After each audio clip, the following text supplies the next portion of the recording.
Alright guys, here we are again with more of the letter.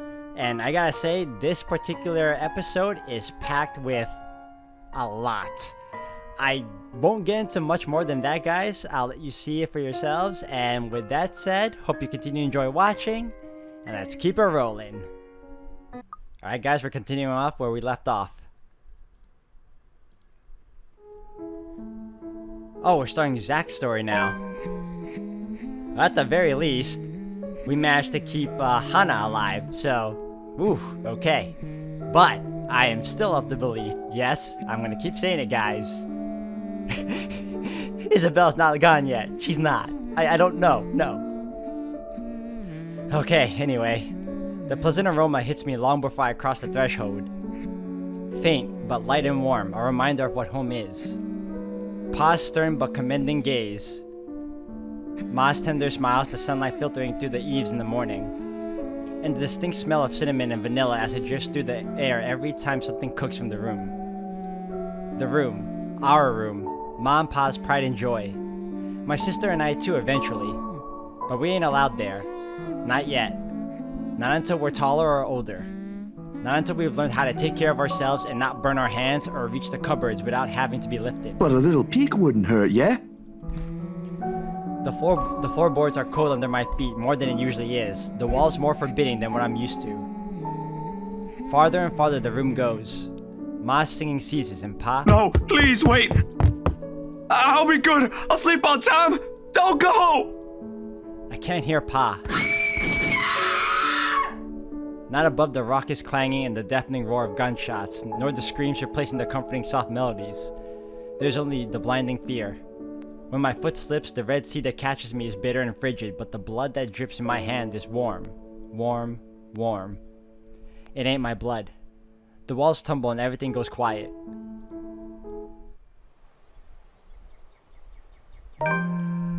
The first few notes, while muffled, are enough to wake me. It takes a few moments for everything to fall into place, for my eyes to adjust to the light streaming into the room. Despite the pleasant chill the AC brings, my shirt is clinging tightly to me, and my blanket is a tangled mess around my throat. It's one of those nights again when sleep passes like a blink and is plagued with vague, fuzzy thoughts. I lift the hand to rub away the drowsiness from my eyes, although it does little to relieve the gritty, burning sensation from my eyelids. Outside, the sun is yet to peek over the horizon, but night has already given way to the cool morning light, washing everything in subtle gray hues.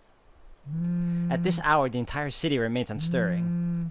Ordinarily, waking up before my own alarm means abusing the snooze button twice or thrice, just to catch those precious few extra minutes of sleep. We've all been there, guys. But the persistent ringing makes it impossible now. This better be good. Groggily, I scramble for the bag sitting at the foot of the bed.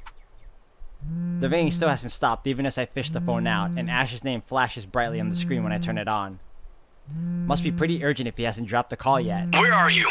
Ashton, it's 6 in the morning.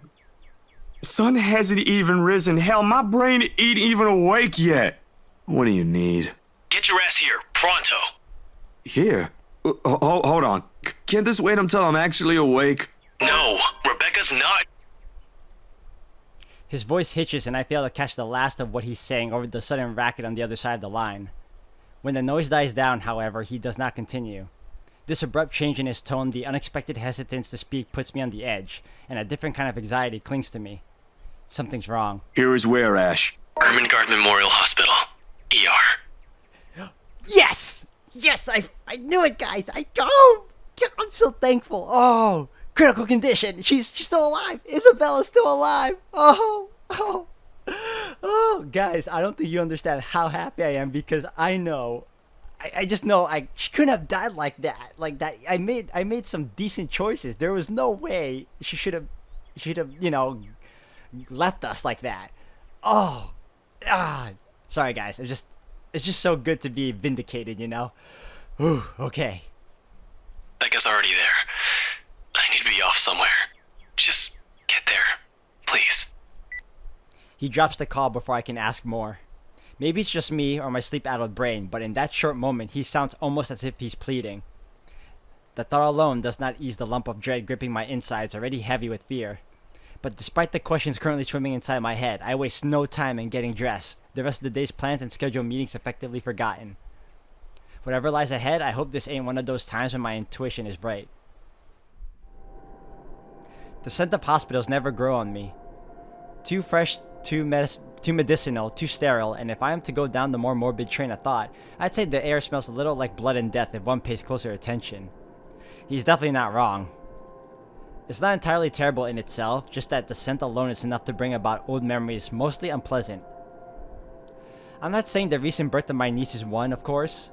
That has been a good milestone for both me and my sister's family. It's simply unfortunate that the disinfectant has to be everywhere for something anyone wants to commit to memory. Did Isabella ever feel this way when she visits her father? The same odor assaults my senses as I make my way through the corridors in search of the emergency room. Recently renovated, according to one of the guards, I asked for directions. Considering how long the place has been around, I'm not surprised they already made plans to modernize. Gotta keep up with the times, they say, especially for a place where lives are saved. I don't have time to admire the new work, though. Soon, the person I'm searching for comes into view. Rebecca's sitting still on the few benches lining the hall, her head bowed and her shoulders rising and falling in a slow rhythm with her breathing. A pile of papers and various other personal effects have been arranged neatly beside her. Oh my gosh, guys, we really, seriously, they need to either throw that letter away or cover it because it's just not something you want to see. And the worst part is, you don't want anyone else to see it anyway. And is that blood on those? I try to ignore the foreboding feeling it sends me as I reach for her and shake her awake. Rebecca, I'm here. Wake up. She opens her eyes at the second tap along with a small yawn of her own. In the hospital's bright lighting, the dark circles under her eyes are more noticeable. Her voice is still rough with sleep when she greets me. Zach, did Ash call you in? Pretty much. Woke me up, actually. Said it was urgent. What happened? He didn't tell you? Not really. He just said I needed to be here. Alright guys, before we continue, I just want to check the relationship. Wow, his relationship with Isabella is really close. That's cool. And Hana, yeah, we crossed the threshold and we're man, we are above the halfway point too. Mariana's the same. Rebecca's pretty decent actually. And Ashton, that's pretty much what I expect. And of course, yeah, Luke. No one cares. Alright, we're good. Is everything alright? It sounded pretty urgent when he called. The way that guy phrased it, I thought for sure you had gotten into an accident or something. Rebecca shifts in her chair, smooths a hand over her face, and lets out a sigh, weighted enough with fatigue as she does so. I'm sorry, Zachary. It's just been a long night. I don't really know how I'm supposed to break this to you. Ashton should be the one doing this, but... The guy's busy again. No worries. You could tell me anything. No, it's Isabella. I'm afraid I can't quite follow, ma'am. You weren't entirely wrong. But it wasn't me, obviously. Last night, she got into an accident. A car accident. She was hurt pretty bad and they had to rush her here. A lump has suddenly lodged itself into my throat, making it difficult to get the next words out. How bad exactly are we talking about here, Rebecca? Critical. But I don't know. I didn't see her myself. It's funny she used the word critical when from the very beginning, the moment she got hit by that car, and I assumed she was dead, I was telling myself, there's also the other possibility that she could be in the hospital in critical condition. But wow, I can't believe my guess was on point though. That's good to know. When I came here, she was already in the ER. Has been since last night. The doctors haven't said anything since then. And Ash? He's looking into the crash. He hasn't called again, but he promised to keep us updated. Another heavy sigh comes out of her. Abruptly, she stands and starts pacing, her trembling fingers laced tightly together in front of her. She continues for a good minute, treading the hall in short, uneven steps before stopping and pressing both of her palms over her eyes, as if that alone will be enough to stave off her exhaustion. I called her out, you know? I promised I'll treat her to dinner if she gets out of her room. I was only hoping it would cheer her up after the news. The one about her co-worker yesterday. And now, I should have just kept my mouth shut. If I did, then maybe she'd still be... Hey, don't blame yourself. You had no idea this would happen. An accident is an accident. If there's someone you should hold responsible for this, it's that ass who ran her over. Ash will find that guy, don't worry. I wish it were that easy. God, it's one after another, Zachary. And no one will tell me anything. I came in here asking for her, and all they said was, "She's in critical condition, ma'am." What are we supposed to do? I want to do something. I need to do something, but I can't. Not when she's still in there. Still fighting for her life. I wish I can give her the answer she wants to hear right now. But that has always been the hardest part in circumstances like this. Always out of our control, always out of our hands. The least I can say to her right now is... Okay guys, we're gonna save. And I'm gonna tell her the obvious because I'm not gonna say there's nothing we can do. She obviously needs a break. Rebecca does not move nor pull away when I lay a reassuring hand on her back and lead her to an empty seat. If things are not as bleak as they appear, I doubt she would freely accept the gesture, strong-willed as she is. I know you're worried, Rebecca. We all are. But you have to think about yourself, too. I'll be straight with you. You look like you're a few steps away from falling over. How do you think Bella will react if she sees you like this right now? You don't have to mince words with me. Just say I look like horse dung, Zachary. I won't be mad. All right, ma'am. You look like you stepped and rolled in a pile of horse dung today. Not the same thing, but the way you are, there doesn't seem to be any difference. There, wasn't that easy? But yeah, she'll scold me. Believe me, Belle will. She whines with how bossy I am every time, but she doesn't realize how she's every bit of a mother hen as I am. Don't tell her I said that. And then maybe she'll laugh after. She never does stay mad with anyone for long. That she does. Or you could always offer her food. You don't have to tell me. That has always been a last resort. It works every time. Look at us talking like she's gone and left us. I'm sure it's nothing like that. I think this is just us hoping we won't lose her. We won't. You sound very sure. Well, times like this, the only thing left to do is to hope. Maybe pray for the best. But I don't want to believe those guys inside aren't doing the best they can to save her. They have to be if they've been at it for hours. And Isabella's... you know how she is. She's stubborn. I think that's a good thing. I want to believe she'll make it through because of that alone. I'm a mess, aren't I? One unfortunate incident, and I'm all ready to give up hope. Can't even keep myself together when nothing final has been said yet. We all are. A mess, I mean, in more ways than one. We let the silence fall and the words hang between us, because the truth in those feels more tangible than what little hope we're both clinging to.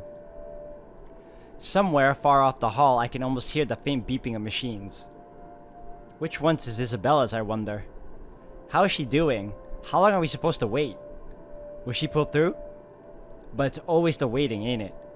More than the fretting, it is always the long excruciating hours that follow, blurring everything in between and slowing it down. By the point we both drank through our third cup of coffee, we've already lost track of the seconds, the minutes we spent sitting here. There's no idle chatter between us, only companionship, and what little support we could give each other. Which is not much considering how long the two of us have known each other. Better for Ash to be here instead of me, or Isabella, if only she didn't have a different battle to fight right now. Then again, we won't be here if she ain't. When a door finally creaks open and a voice calls for us, none of the world shifts back into focus the way I'm expecting it would. It's Rebecca who handles it with much patience and tact while I sit on the sides. It is her who faces the nurse, who listens to him, who nods, and wordlessly follows when he gestures for us to do so, all in spite of the weariness beating down on her. A different kind of burden now, after that talk. I'm almost too afraid to ask. She loved this room. The moment the nurse opens the door and the soft late morning sunlight greets us from the sole window, I know she would. It might be a little inappropriate to think about now, but if she's well, Isabella will say the same thing. She has, after all, always favored the sun. Reminds her a little of home, she said. It reminds me of a little of her too, to be frank. In the background, the heart monitor blips faintly in a steady rhythm. She's not an easy sight to see, covered in bandages, a thick cast on her leg and neck, with all these wires and tubes attached to her. She looks nothing but frail like this. And still, too still. She's never still, and yet here she is, her breathing too quiet for comfort even as the ventilator pumps oxygen into her. They have to keep monitoring her. But she's okay now? We'll just have to wait? Not exactly. She isn't out of the woods yet. But alive, right? I mean, she's here. Even with all this stuff attached to her, she's gonna be fine, yeah? She lets out a breath, probably the 13th one since I joined her here, and flops unceremoniously on a nearby chair. Carefully, she reaches up and gives Isabella's bandaged hand a light squeeze. I'm not sure if that's meant to be an encouragement for the patient or her. But for all her hesitance, I'm glad it's Rebecca who has to break whatever this news is. If this is Ashton, he dropped that without any sort of preamble. For a detective looking to get answers, it works. For people waiting on the edge, it doesn't always. I don't know. I honestly don't know anymore. The doctors, they had to put her in an induced coma. They had to after the seizures. It wasn't looking good. Something about the trauma and the head injury from the accident did that. I know I should have listened better. I'm sorry, Zachary. Half of it didn't even sink in. All I understood was she's on life support now, but they aren't expecting her to make it. Her chances aren't good from the start. They can't just say that. They don't know her. I'll talk to them. They'll see reason if I just... I did, all right? Already did. I told them to get their asses together. Even made a promise to try. But you mentioned they still have to monitor her. That means they haven't given up on her, right? They haven't. I insisted. But with how things are, they said she might never wake up. And if she ever does, she might not be the same anymore. I don't know. I'm not a doctor. I was angry when I told them that, and it just came out of my mouth. Maybe they're right. Maybe I should have just let them... You did the right thing, Rebecca. You don't know that. What if she doesn't want this? Do you see all of these? Wires and tubes and bandages everywhere. She's barely herself, clinging to dear life as it is. She can't even hear us. Doesn't even know there are people here worried sick for her. The point is she's still here. Don't beat yourself up over what ifs. This ain't over for her, alright? I've seen people recover from even worse. Have some faith in her. I do have faith in her. You know what?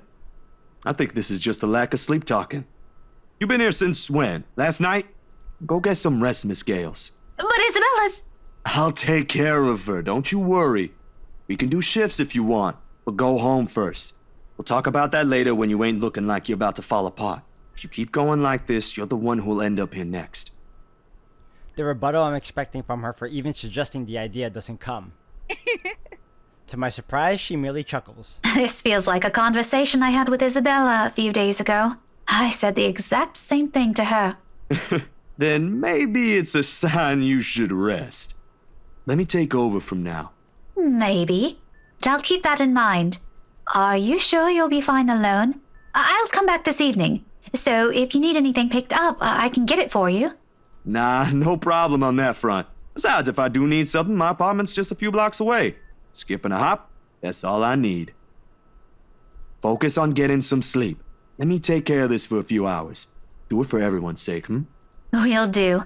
Thanks, Zachary. If something changes with her, promise me you'll call. You'll be the first one to know, ma'am. Well, if it comes to that. I hope the news I bring will be better than the one we got this morning. Crazy thing having to wake up to this. I hope so too. I'll see you later. Rebecca manages a weak smile before turning and heading out of the room. But when the doctor clicks shut behind her, the door. It does so with little finality. Like saying this won't be the last, that our stay here won't be as brief as we're all hoping. Beside me, the beeping from the machines remains unceasing. The distinct familiar scent pervading the room persists as it wraps itself into the room's only occupants. Altogether, a different memory burns itself in my mind. There is something personal in the melody slowly threading itself into my consciousness. A hum, a pleasant in every note, lingers in the air and carries with every shift. It reminds me of our room, of a little place my sister and I once called home, and of a promise made several springs ago, back when our walls are bare and everything's still foreign and new. The soft rustling wakes me long before I can fully remember. Someone is speaking in the room, in hushed whispers, muttering words like a secret not meant for my ears to hear. This is stupid. It takes a little while for the recognition to sink in and remind myself where I am. But sure enough, when I shift my gaze up, Ashton's there, leaning casually against the edge of the bed, arms folded across his chest while sporting a pensive expression on his face. I'd say it's close to wistful, but this is Ash. And with the room's lights dimmed down, one really can't tell. Hey, Ash. If my sudden movement surprised him, it only shows in the slight lifting of his eyebrows before he acknowledges me with a small nod. How long have you been here? Just came in a few seconds ago. Oh, sorry. I didn't hear you. Figures. It's not a problem. You probably need to rest anyway. You're the one talking. You look like shit. So I've been told. Seriously, how long have you been up? 18, 20 hours or so? It doesn't matter. I'll get some shut-eye later. Where's Rebecca? I sent her home early, but she'll be back too. Both of us turn just in time to see Rebecca ease the door open and step inside. She's brought a traveling bag with her, and from the way she transfers its load to her other hand, it's heavy enough with things for maybe 2 or so days worth of sleeping out. I don't know what to say to that, quite frankly, or if I'm even supposed to question her about it. Ashton, no doubt, has a remark or two about it, but before any of us could comment, she raises a hand to stop us. It's not mine. 3 words, and they're all telling enough. Just like that, an awkward silence descends in the room. All of a sudden, just the mention of her has become some sort of taboo between us. Funny, when she's just lying a few inches away from us. God knows if she's even aware of us. Even in this quiet, I can hear her laughing. We're making a big deal out of this, she'll say. It isn't anyone's fault, but it's obvious that one way or another, each of us hold our own selves responsible for what happened, however irrational that sounds. Plenty of what ifs, should have, and could haves going around. It's almost stifling. Always prepared, ain't you? I just packed what she'll be needing for a few days. I figured it'll be easier for me to bring her things since I live next door. Go take a break now, Zachary. I'll stay with her until tomorrow when her aunt gets here. She's flying over from the other side of the country. Heard she had to file a leave to get here as soon as possible. Oh, what a mess all of this is. Don't you have class tomorrow? You sure about that? I can always call for a leave too. I've got plenty since I rarely ever use those. Someone has to stay here after. No, I'll take it from here. It's not that his offer is in any way unexpected. It's not even in the way he delivers it. Ash may seem distant to other people, rude to some, downright embarrassing to a few, but to those he keeps close, I'm positive he'll never hesitate to show some willingness to help. Yeah, but the look that she's giving him right now is not something she should be feeling at the moment, considering this is a serious predicament where they're all in. Like, jealousy is not the time. There's no time for jealousy right now. He cares. He really does. Simply in his own, unorthodox way. I'm sure Rebecca's aware of this too, more than anyone. But the tight expression on her face, her strained grip on the bag, and the stiff line on her shoulders suggest a different kind of understanding. Even in the sharp, biting tone her voice takes despite the meaning in her words. You don't have to do that. Zachary and I can handle this for a few days. Both of you already had your turn with this. It wouldn't hurt to have another person helping out. This isn't some sort of a competition, Ash. We're doing this because someone has to be here for her. I'm not making this one. I just volunteered, didn't I? Don't you have an investigation to finish? And Zach has freelance gigs in line for the next few days. You have students to teach. Don't push it, Becca. All 3 of us have things to take care of on our own. But between us, it should be easier to find some time to... Fine. Good. Her voice is almost too quiet, like the calm on the eve of a brewing storm. Do what you want. She doesn't give him a chance to get another word in. In 3 steps, she closes the distance between them and hands him the bag, with a little more force than necessary, in my opinion. Then, with nothing more than a sharp glare at him, she marches out the door. Maybe it's just me, but in the brief instance our eyes meet, hiding behind that flash of anger is hurt. Did something happen when I wasn't looking? It's surprising that Zach is this dense, though. He's pretty perceptive. It certainly doesn't seem that way from the way Ash is acting. You go ahead, Zach. I'll take over for now. You sure this is fine? Yeah, sure. It's not like this is a hard task. I'll probably get more sleep here than if I stay at the precinct or in my car. I'll call when something changes with Isabella, if that's what you're concerned about. You ain't worried? About what? I'd say Rebecca, but he doesn't seem to have noticed earlier's exchange. Regardless, I'm not the kind of person who finds joy in prying, and it's certainly none of my business. On top of that, we have Isabella here, bedridden. Rebecca's right. It's one problem after another, and to be truthful, I kinda want to ask for a little breathing room already. But that ain't how it always goes, ain't it? This, everything, the accident. I don't know. You tell me. You were there, weren't you? That gives him pause, his hand stopping short of placing the bag on the table. Judging by the conflicted look on his face, he doesn't know how to respond to that. Yet. About this, I'll figure it out. Don't worry. I'll find out myself who did this and make sure that bastard gets his just desserts. I'm actually very curious as to how he's gonna handle the guy or the girl, pretty much we already know, the ghost lady, when he finds out it's a supernatural entity. Because he's been in denial for a while, or he just doesn't believe in it. But it'd be funny to see how he'd handle the situation when it, hits him in the face. Hey, so you do have an idea who? Vaguely, but nothing conclusive yet. And of course, we have the driver too. I'd rather not say anything until we've got everything sorted out. It's a huge mess. This and that other case. It might even be related for all we know. Thinking about it gives me a headache. He lifts a hand and pinches the bridge of his nose. His eyes are squeezed tight in what's perhaps a struggle not to overthink. Or keep whatever frustration he feels at a considerable distance, preferably far enough so he can think clearly. When he's like this, it's better to leave him alone with his thoughts. But as I'm about to pull the door open, ready to take my leave, he calls out. Do me a favor, Zach. Make sure you keep away from the Wrights this time. Tell Rebecca the same thing. The name rings a bell, though at present I can't recall where I've heard it recently. Nevertheless, I nod, if only to give him some peace of mind. This guy already has enough on his plate. I'll remember that. See you later. If you catch up to Becca, make sure she gets home safe. Will do. Go get some sleep yourself. I throw him one last look, even though at this point I'm not sure what I'm searching for in his face. Reassurance? Some sort of encouragement or proof that everything will be alright? I won't dare ask anymore. Not when he's doing this, looking forlorn, like as if he's failed a lot of people. One person in particular. With one last wave, I close the door behind me, leaving wishes of hope and a whole slew of unspoken remorse and concerns in the room. My apartment is more than a welcome sight after everything. Although it's small and begs for a little cleaning and repair, it is, at the end of the day, the closest I have to a respite. Sure, my sister would have a thing or two to say about the mess every time she visits, but it's still home to me. A mild draft sweeps into the room as I close the door behind me, slightly disturbing the papers in the nearby fridge. Most of them schedules, lists, and tasks for the next few days.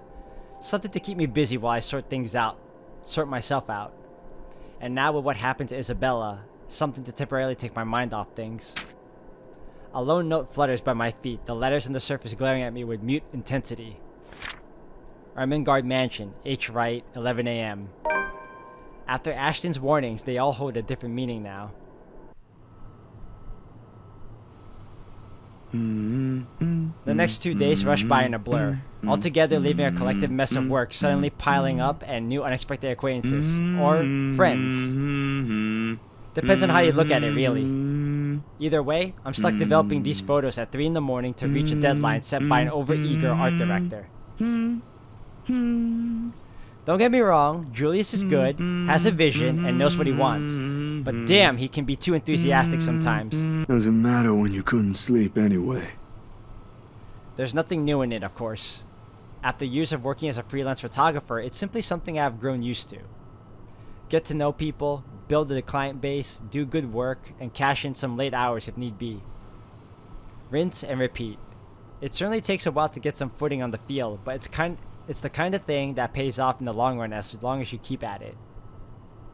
Given enough time, you might end up with a big name on your client list. Names like the Wrights in particular. I never did pay much attention to them, but it's virtually impossible not to hear about them when a local news channel or paper has something to say on their name. A party here, an acquisition there. Sometimes it's a new business venture, other times it's the everyday gossip that typically follows popular people like them.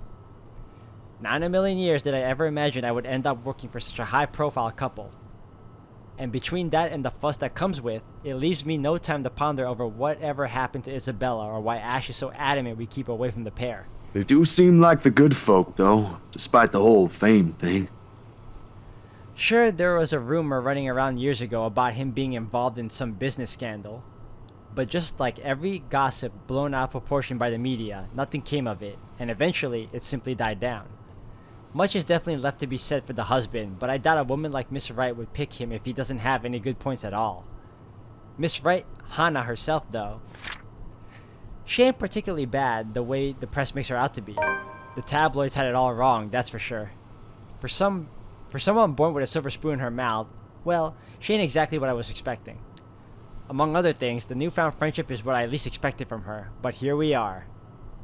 Although with a life as public as the Wrights, no wonder it's the woman who often gets the crappy end of the stick. I can't help but feel sorry for her. She's a real nice person when given the chance. Heck, she might even have ended up friends with Becca and Isabella too if they weren't living worlds apart. Probably.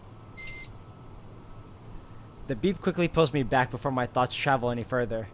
In one practiced motion, I carefully place the wet print I'm holding on a drying rack and amble over my makeshift darkroom to get the last photos from the water bath. Inside the converted broom closet, the film processor lets out another soft clack before going on its standby mode. At its mouth, a lone photograph sits on the tray, barely visible with the lack of light. It's the last one tonight to set for Miss Wright requested. I don't usually make this a habit, giving away stuff that is. It's bad for business no matter how well-intentioned or generous you are. This exception, however. She did treat me well and was a pleasant companion all throughout the shoot. Even if she didn't ask, I would have probably given her a few prints just for the hell of it. Miss Wright ain't such a bad subject matter to begin with. And maybe, this is just me, but for someone who has everything at the palm of her hands, all the money in the world, a loving husband, and plenty of big mansion to call home, she's lonely. She doesn't appear like it.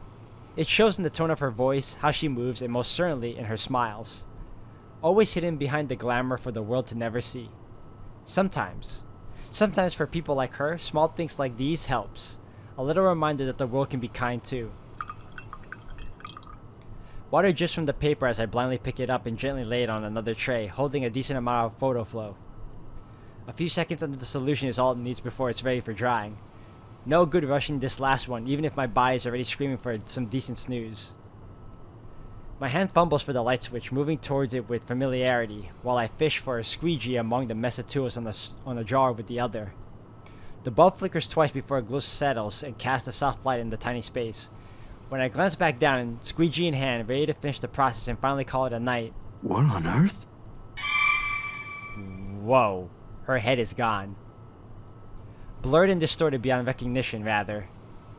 The area completely smudged over, leaving no trace of the same sweet smile the good woman carried in all the previous prints. Damn, that was too careless. A common mistake to make, of course, if one is negligent enough to pick a newly processed photo in the dark, like I apparently did. I highly doubt it was the mistake. In fact, this is probably at the time when he was taking pictures of her and the ghost lady was choking her. In fact, I think this is the exact picture. It just probably didn't depict the ghost lady, so this is the closest thing we can get. That's pretty eerie, though. It has happened before. Loads of times, actually. But I still can't help but feel a small pang of frustration over one mistake a newbie would likely make. With a sigh, I reach up for the switch again, intending to develop a new one from scratch. It could pass off for one of those supernatural pictures they show on TV, though. But yours should be authentic. A memory clicks, one cursory thought in the sea of many, and a short yet distinct second from the day before. A glimpse is all I got, but it's enough to burn the image in my mind. There was a shadow. No. A woman. Yep, like I said, it was during this moment. In her 20s or early 30s maybe. But with how far gone her flesh alone has become, it's not possible to tell at first glance. The skin itself has already taken a sickly pale color, rotten in most parts, blood dripping from every open gash and lesion on her body. Bony hands grip Miss Wright's neck like a noose, staining the skin underneath with a vibrant shade of scarlet. Nothing but malice fails to gleam in her eyes. Zachary? Not for me, but for Miss Wright. Zach? Is something the matter? Yeah, you got a ghost lady choking you. Oh, no, there's nothing wrong. I just remembered something, that's all. Let's get back to the pictures. Can you move a bit more to the left, yeah? The memory alone is enough to make me retch. I brushed it off then. A trick of the eye, I told myself, or a product of the heat. The weather has been unexpectedly warm recently, so it shouldn't be too surprising for such things to happen. Wow. The amount of mental gymnastics you had to pull just to just to even accept that type of excuse. And while blaming this on the usual fatigue, an overworked brain, the weather, or an amateur error on my part is far more convenient. Ah, denial. It makes a whole lot of sense then what the small voice inside my head whispers. The same tiny voice that only makes itself known when something's afoul. The same one that lent a curious ear to Isabella's worries about the mansion. And with each second I spent staring at this photograph, the murmurs in my head only grow louder against my ears. Someone has to know. Alright guys, I'm going to end the video here for today. Thank you for watching. Until the next one.